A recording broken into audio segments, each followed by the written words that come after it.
David Copperfield broke my heart, and so I turned it into a fairy tale.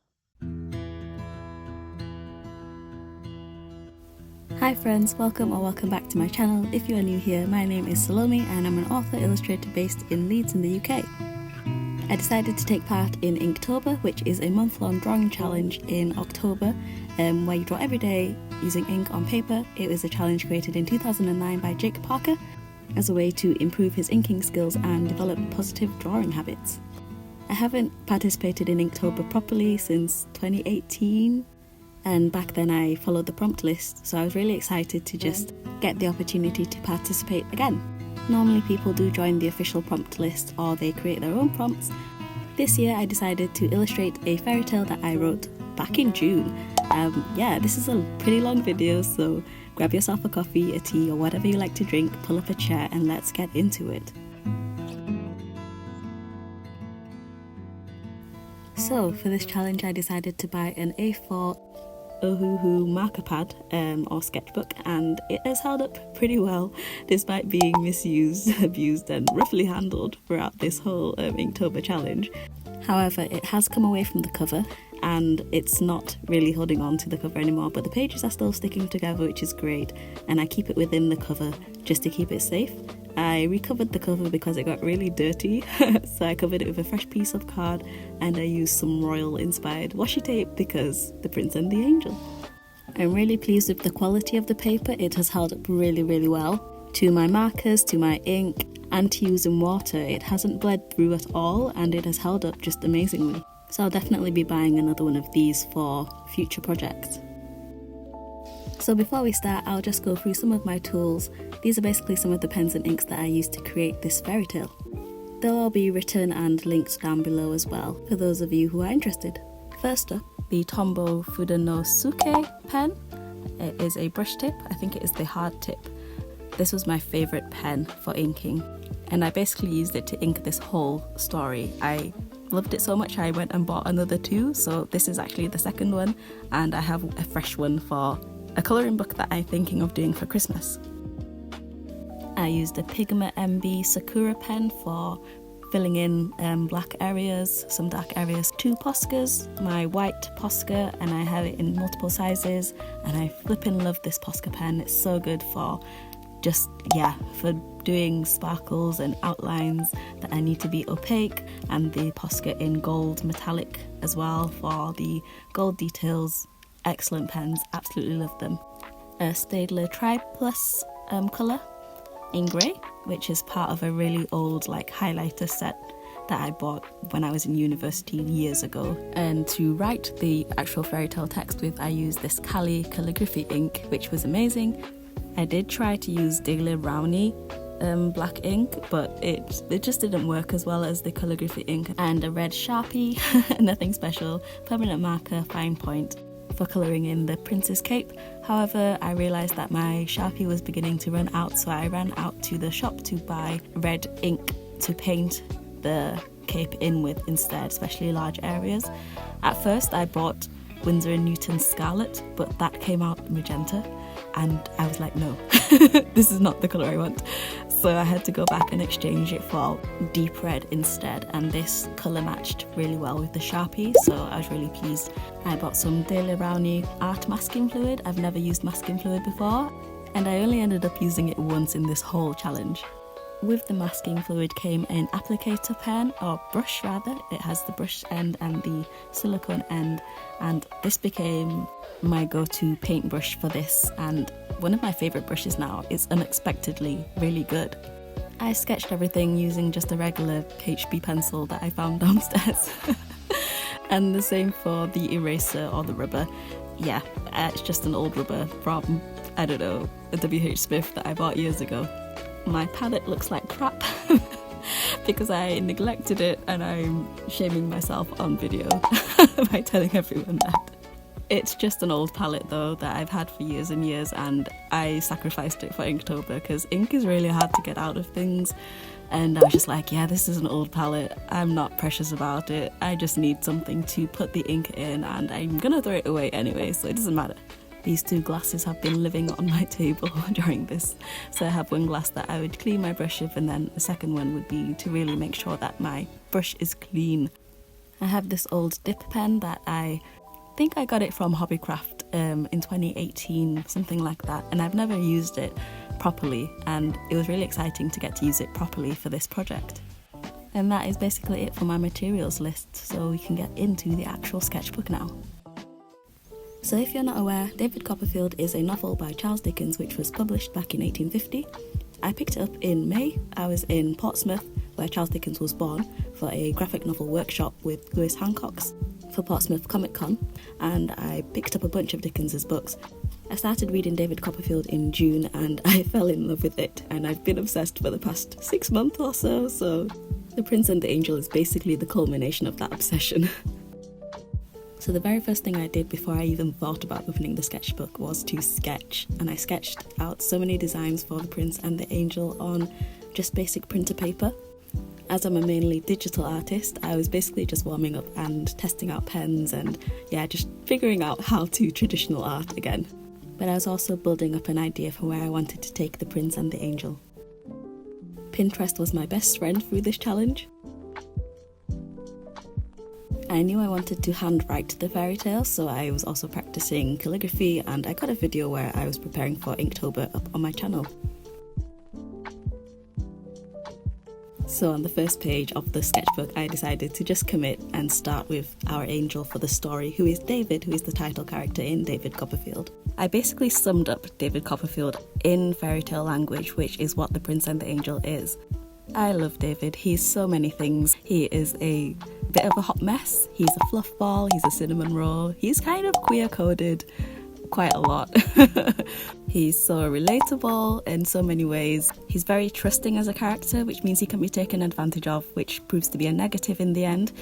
David calls Agnes, who is the seraph in this story, his angel, so that's kind of where the idea for making David an angel too came from. James Staedtler, who is the other title character, whose friendship with David really influences a lot of what happens in the book. He calls him Daisy. He has this cute nickname for him, and basically because he finds him really innocent and fresh and cute, for lack of a better word. So all the characters and the places are fairy tale versions of themselves based on what they are in the book. I read a lot of fairy tales, so it was kind of easy to be like, okay, once upon a time there was a guy, there was a prince at school. He's a very princely character, is James, so let's look at him next. As you might have guessed, James Staedtler is the prince in this story. He is David's best friend and idol. David looks up to him as a mentor, as a big brother. He is 6 years older than David, and David is quite in love with him, which proves to be very unfortunate because James is very spoilt, he's pampered, he's very rich, and he's never told that he's wrong, ever. So his mother dotes on him, he has no father. He's a very interesting character because he does have a conscience and he knows when he's wrong, but he struggles with his image and he's always putting on a jolly face. He can be all things to all people, which makes him an interesting character, but he has a dark side. James has a definite soft spot for David. He treats him differently to other people, but he is very manipulative as a character and he constantly emasculates David. So he takes away David's masculinity to make a bit of a girlfriend of him, which is why David's heartbreak in the story is so much more devastating. And you'll see how I interpreted that as we go through the sketchbook. The Prince and the Angel is told from his perspective of the events in David Copperfield. With him, there's just so much scope for imagination, as a wise Anne once said. And I have been reimagining Dickens' stories from the perspective of the other guy, so that has been a lot of fun to do this year. Sometimes I just can't help wishing that David and James were more Pip and Herbert than Arthur Havisham and Compeyson. So after I was happy with the design for the Prince and the Angel, I moved on to doing the front cover. And you'll notice that there are a lot of star motifs in the Prince and the Angel, and that is in reference to the time in the book that David got roaring drunk and called Staedtler the guiding star of his existence. I'm really pleased with how I managed to keep the energy of the original sketch in the final design of the cover and to begin to incorporate all those curly, swirly fairy tale elements. And you can see the process of me drawing the cover in a short on my channel. After the cover was done, I began to thumbnail in earnest. I had written the first part of the fairy tale back in June, but I finished it for Inktober specifically, and so I broke it up into 30 parts because I wanted this to be a 30-page picture book, and I basically thumbnailed each paragraph I don't know why I didn't use both sides of the paper, I just didn't. And it's not likely I'll go back and sketch anything on them. I might do, and if I do, I'll do a video for a sketch with me. I think I had an irrational fear of it smudging, but obviously it didn't do that, which proves that the paper is actually really good. I really enjoyed the thumbnailing process, and I generally do for picture books. All my thumbnails and prep sketches I have saved into a PDF you can get on my coffee shop, which is the Sketchbook of the Prince and the Angel project. And you can watch all the process for how I created these pages and hear the audiobook for The Prince and the Angel in a playlist on my channel. Although I was generally able to stay true to the thumbnails, some of them just didn't turn out the way I thought they would. Or rather than being faithful to the thumbnail, I used elements from the thumbnail to help me create a page that felt right for that paragraph in the story. And I loved that some of the inspiration from my earlier doodles on printer paper found their way back into this as well. I definitely had my favourites. This Guarded Prince one is one of my absolute favourites. I loved the sketch and I knew I would love the way it was going to come out.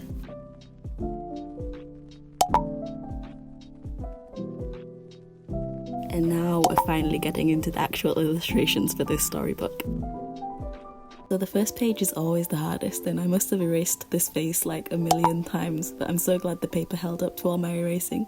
In the end I just had to commit and start inking it, and I'm glad that it turned out the way I wanted in the end. Since this is the first page of the book and we're starting out with the 14-year-old prince, I really wanted it to feel princely and to feel like, yeah, this boy has everything. I'm so glad I went with the second thumbnail that I did instead of the first one, because I feel like when we're being introduced to a character, it's so important that we get their profile, we see their face before we move into full bodies. Since this fairy tale is really about symbolism, having all those stars and the ribbons and Staedtler, you're the guiding star of my existence, referenced in there was so important. Next up, we're moving into the location, which is the Royal Boarding School. I had loads of fun turning the horrible headmaster, Mr. Creakle, into the demon headmaster. Because Staedtler is rich, he's a parlour boarder, and Mr. Creakle basically fawns over him. He's horrid to the other boys and always beats them, but obviously he never lays a hand upon Staedtler. So showing that sense of self-importance and of privilege and untouchableness that the prince has was really important, to show the unusual balance in the power dynamics. I didn't want to draw too much of the location, but I wanted to give a sense of this being a royal boarding school with the towers and the turrets and the spires and all of that. And now we finally get to meet our sweet baby angel, David. This page turned out the most storybook-like, I think, in the whole of the project. Basically, David had a good life before his mother married Mr. Murdstone, who is a horrible character, although at first he seems very charming. He and his sister gradually separate David from his mother. There's a lot of psychological abuse and that eventually devolves into physical abuse. David ends up biting Mr. Murdstone really hard, and so he ends up getting sent away to this school where he meets James. Again, it was really satisfying to get to turn Mr. Murdstone into an ogre.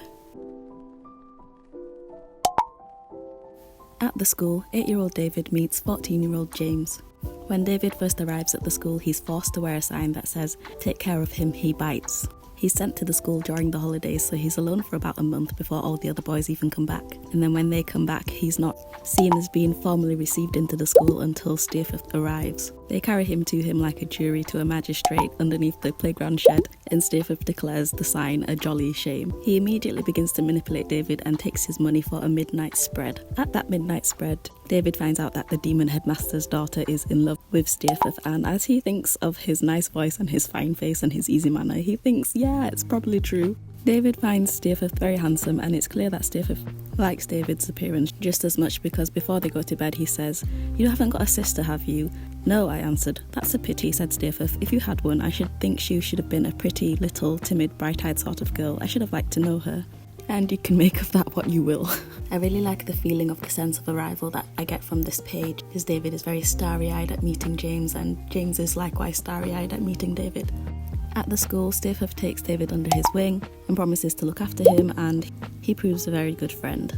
One day they're talking in the playground and David mentions something from a book, and Staedtler doesn't say anything at first, but that night he asks David if he has the book. David says no, but he does remember the stories very well. And Staedtler flatters David by suggesting that he tell him the stories every morning and late at night, because he wakes up very early and he struggles to get to sleep at night. David is obviously thrilled to have been asked by his idol.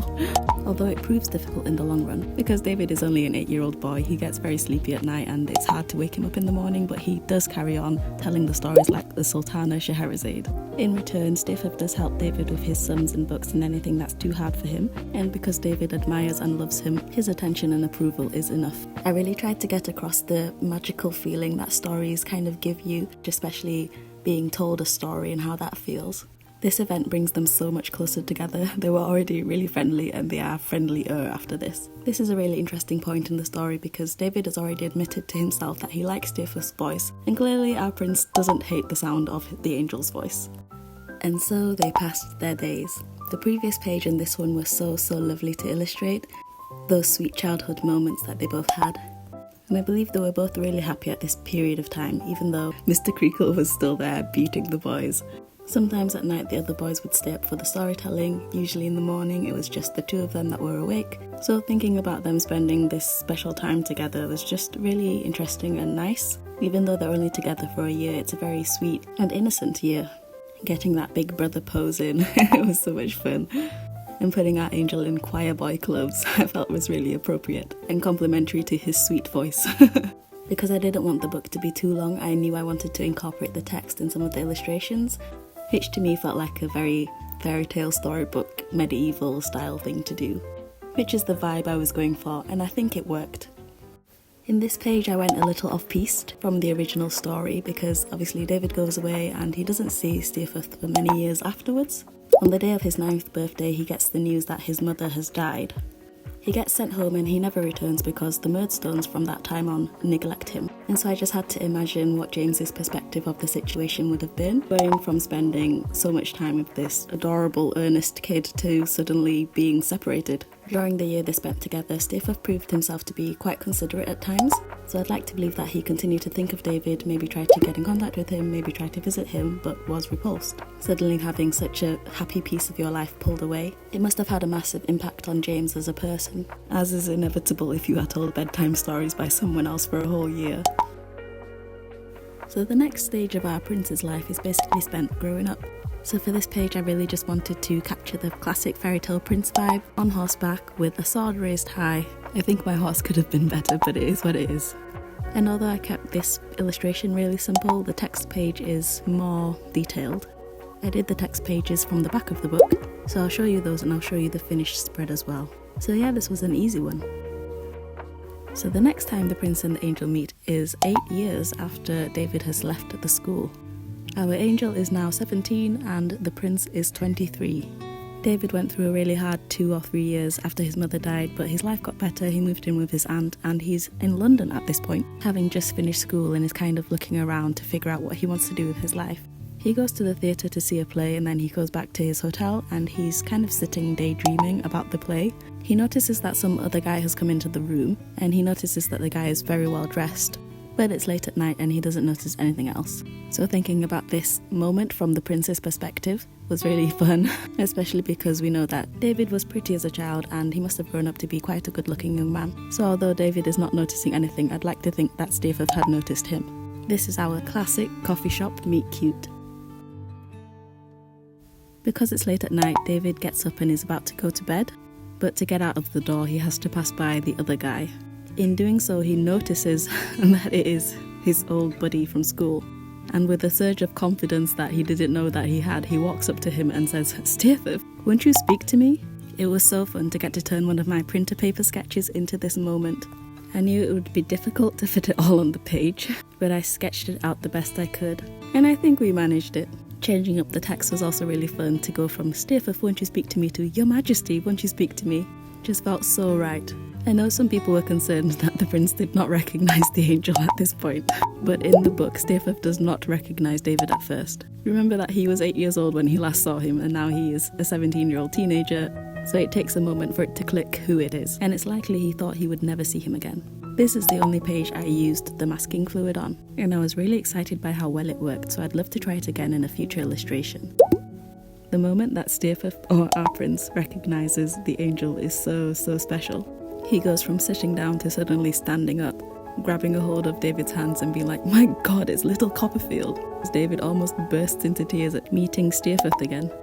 As it is, he can't keep some of his tears back. And of course I wondered how that would look in Staedtler's eyes, and how the bubbly, overflowing joy of this cinnamon roll would have affected him.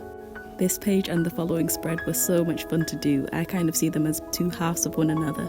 I loved spreading the joyful meeting of these two friends over 4 pages. It really deserved that much time. And I loved contrasting the shock of the prince with the pure joy of the angel. Staedtler does not burst into tears, but he seems just as happy as David is to have met his old friend again, and gets the waiter to move David into the room next to his. They have breakfast together the next day, and they go to the zoo, and then Staedtler invites him back to his house, where he proceeds to stay for a whole week, even though he was meant to stay just a day. Staedtler immediately nicknames him Daisy, and over the course of the book calls him a romantic daisy, a gentle daisy, etc, etc. And David has 0 objections to this nickname. So all the pages onwards from the time that they meet to the time that they go to the prince's castle are all in the spirit of "you romantic daisy." It turns into some kind of honeymoon period, and it's really interesting, but also really sweet, that suddenly these two have no time for anyone but each other, and it kind of shows just how much they meant to each other even as children, that their bond should carry on in this way. So I really tried to express that love and friendship they have for one another within the next few pages. Staedtler does confirm that David is handsome because he says, "You're a devilish, amiable looking fellow, just what you used to be now that I look at you." Remember that we said that Staedtler has a dark side? Well, our prince hides his emotions. He has these moody, gloomy periods, usually when he's by himself. David comes across him one day and it startles him, and he's almost angry with David. And the difference in his attitude is night and day, because David is so surprised by the change in him and says he was so unlike himself. But in my opinion, in those moments, that is his real self. Only David can't recognise it. So what we have is an actor. And I try to represent the way that Staedtler guards his emotions in this illustration, which I call The Guarded Prince. It is one of my favourites in this whole sketchbook, and I love the way it came out, but I did have to make some tweaks in Photoshop to get his hair and his crown correct, so that it would look right in the final book. And this illustration definitely feeds into the next one, which to me is a picture of what their friendship relationship could look like, but doesn't, because Staedtler will not be honest and will not let down his walls for anyone. His reasoning for doing this, in my opinion, may be because David is 6 years younger than him, and he doesn't want to lose that position of being an idol in David's eyes. This distancing obviously eventually separates him from David and leads to his eventual death as well. And so I think there's definitely a moral to be learned here, which is what you need in a fairy tale. At the castle they meet the prince's mother, who dotes on him and is the reason he is spoiled. They also meet his cousin, Rosa Dartle, and she is a very interesting character. Later on in the book, she suspects a relationship between David and James, and she's the only one to do so. But at first she doesn't really think too much of their friendship. Staedtler's mother, who I made the queen, mentions that she does remember Staedtler talking to her about a particular student years ago, but she is so enamored with her own son that she doesn't remember exactly who it was. And Staedtler reminds her that it was David. He evidently wrote letters about David to his mother, because when she tries to show David those letters, Staedtler is like, no, he's not looking at those, although he doesn't give the reason why. At the castle is probably their happiest week together as adults. In this new acquaintance, Staedtler has so much joy teaching David so many different things, like boxing, like fencing, like how to ride a horse. And at the end of the week, he follows David to Yarmouth, which is the seaside town that we're going to next, where all the trouble begins. This is one of my favourite illustrations that I created in this whole story. It feels so anime and so fun. It's just so energetic. I love the poses, I love the angel's little happy pose at the bottom, I love the queen at the top, and the way that the characters are structured around the page. It's giving top 10 anime vibes. Since this page is about the prince's dilemma at suddenly coming across a young woman who reminds him so much of his angel, because in the book when they go to Yarmouth, they go to visit David's old nurse and her family. Her niece and her nephew, who are cousins, are literally getting engaged the moment that David and Staedtler walk through the door. David and Emily, who is the sea maiden in this story, are evidently very similar because they're very blushy and timid and cute, and Staedtler ends up observing them very closely together. So I just had to imagine what he sees in terms of their similarity to one another. And this feeds into the next page, which is a continuation of the dilemma of the prince, and this switch that he's suddenly presented with between his angel and the sea maiden. The idea of combining a playing card and a tarot card didn't occur to me during the thumbnailing stage, but it just felt so right for this particular moment in the story.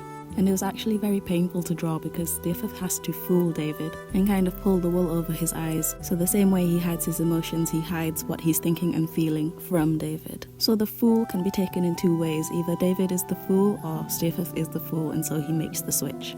which leads then to the next illustration. Actually, in the book, the previous illustration, the playing card, tarot card illustration comes after this. I'm really proud of how this page turned out.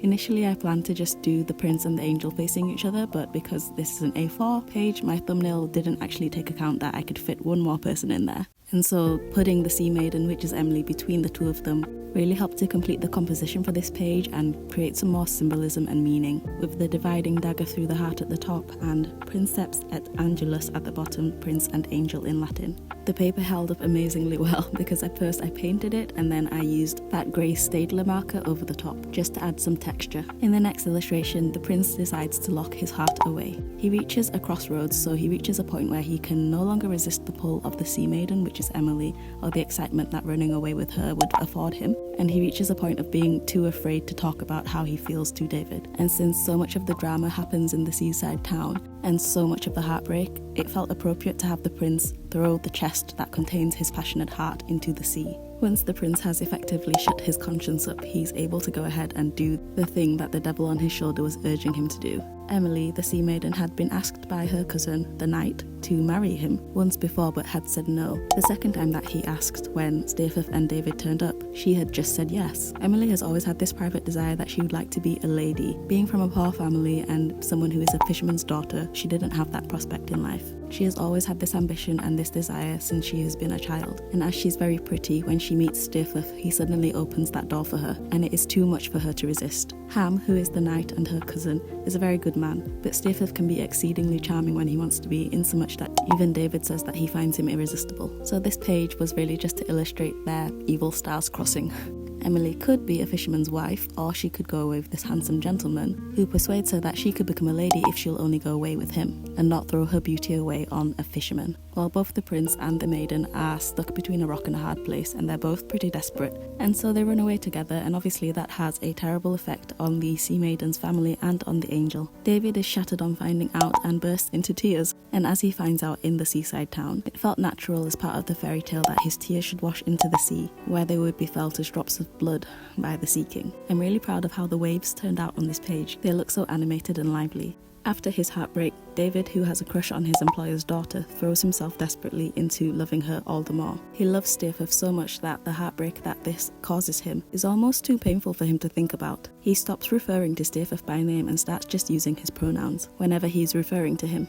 The fairy he falls in love with, he calls a fairy in the book. Her name is Dora, and at first his employer does not want him to marry her, but then the employer conveniently dies. And so he does marry the fairy, and they live very happily for about 2 years before she has a miscarriage and then she dies. While this is going on, David is not alone. He has other friends, real friends, who look after him during this time. One of those friends is Agnes. He calls her his good angel, so it was very satisfying to get to turn her into a seraph, which I think is a higher form of angel than our baby angel David. This illustration feels the most true to Inktober for me. Good old black and white use of negative space. I love it. I wanted her to look really pure and beautiful, and I think that I achieved that. It has been about 5 years since Staedtler the prince and Emily the Sea Maiden have run away, when all of a sudden our Sea Maiden returns.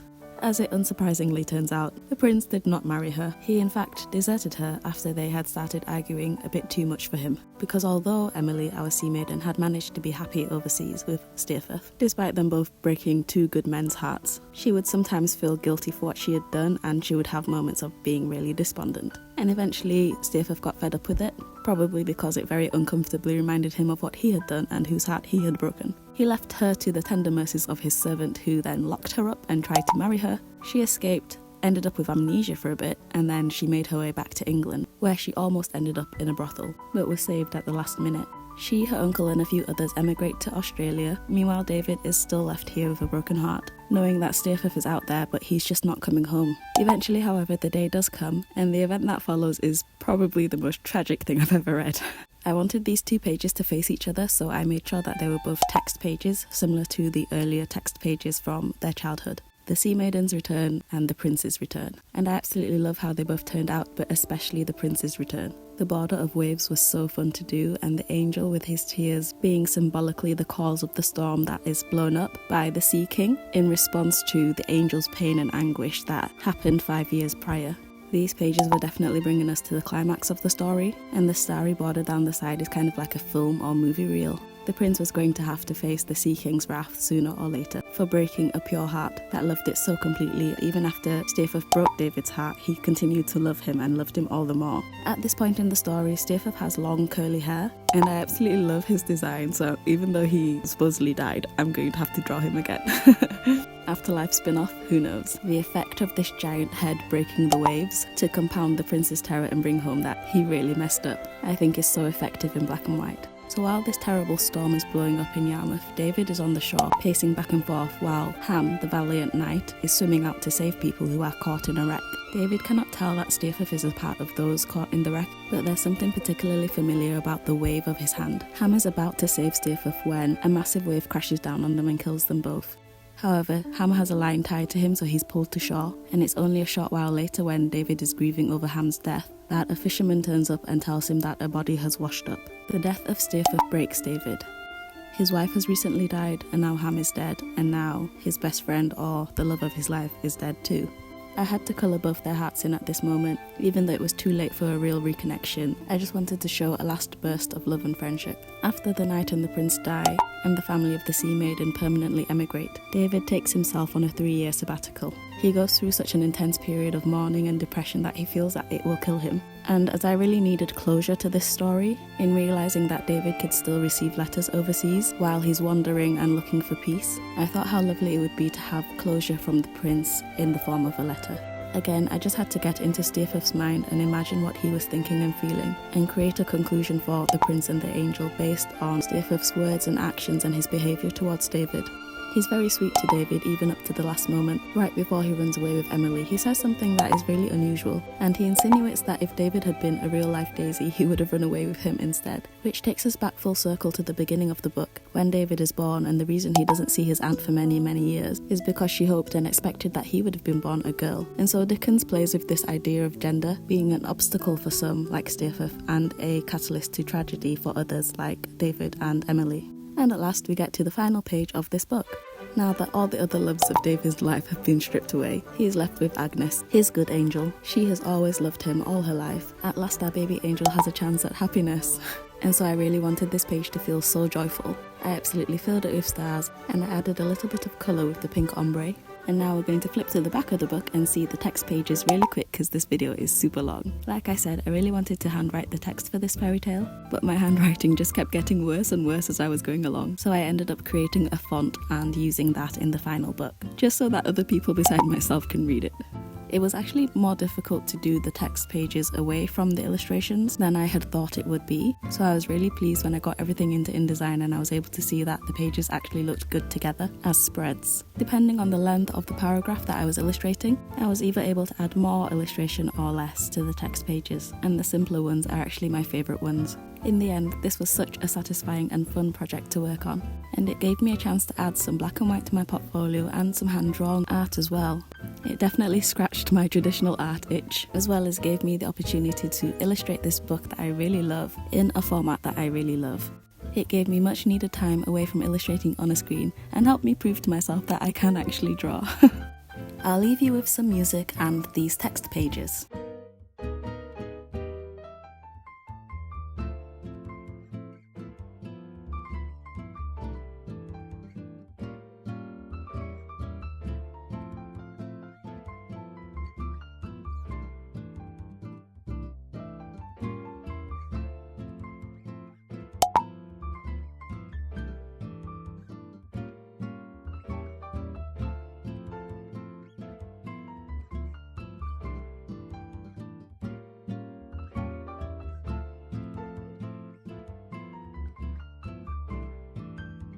Anyway, I hope that you enjoyed this sketchbook tour.